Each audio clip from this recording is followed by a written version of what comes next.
So we move to health issues, and imagine a health condition that has no statistics, yet people suffer and even die from it. Worst of it all, patients have to be flown out of the country to undergo surgery because the country lacks the necessary resources. This afternoon, we take a look at brain aneurysm, the silent killer. According to Mayo Clinic, brain aneurysm is a bulge or ballooning in a blood vessel, normally in the brain.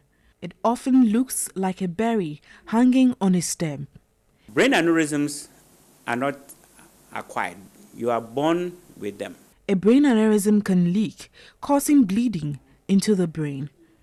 Most often, a ruptured brain aneurysm occurs in the space between the brain and the thin tissues covering the brain. It quickly becomes life-threatening and requires prompt medical treatment. If you don't operate on them, what are the consequences? They would rebleed.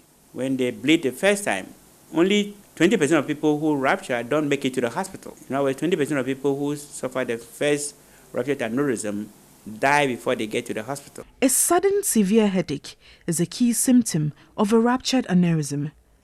Doris Yaose, a mother and a research scientist, recalls having such symptoms on July 29, 2013.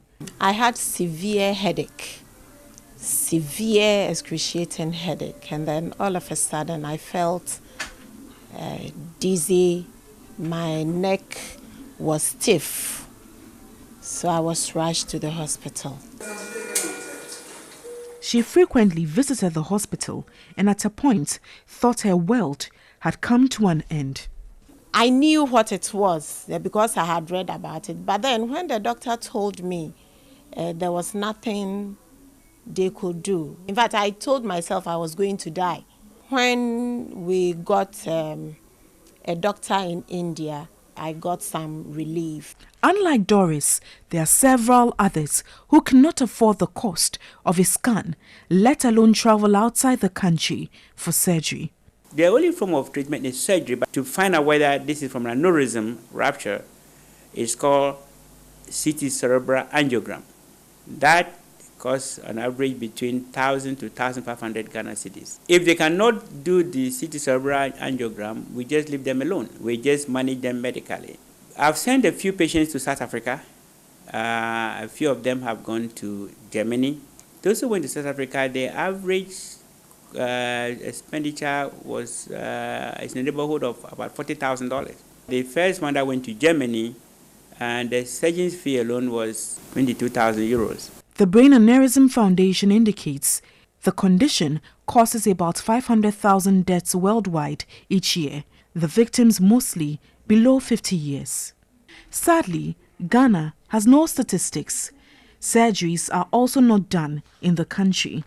Director of Institutional Care Division at the Ghana Health Service, Dr. Samuel Kaba, is confident the construction of the new hospitals with the needed facilities and auxiliary support services can cater for such conditions.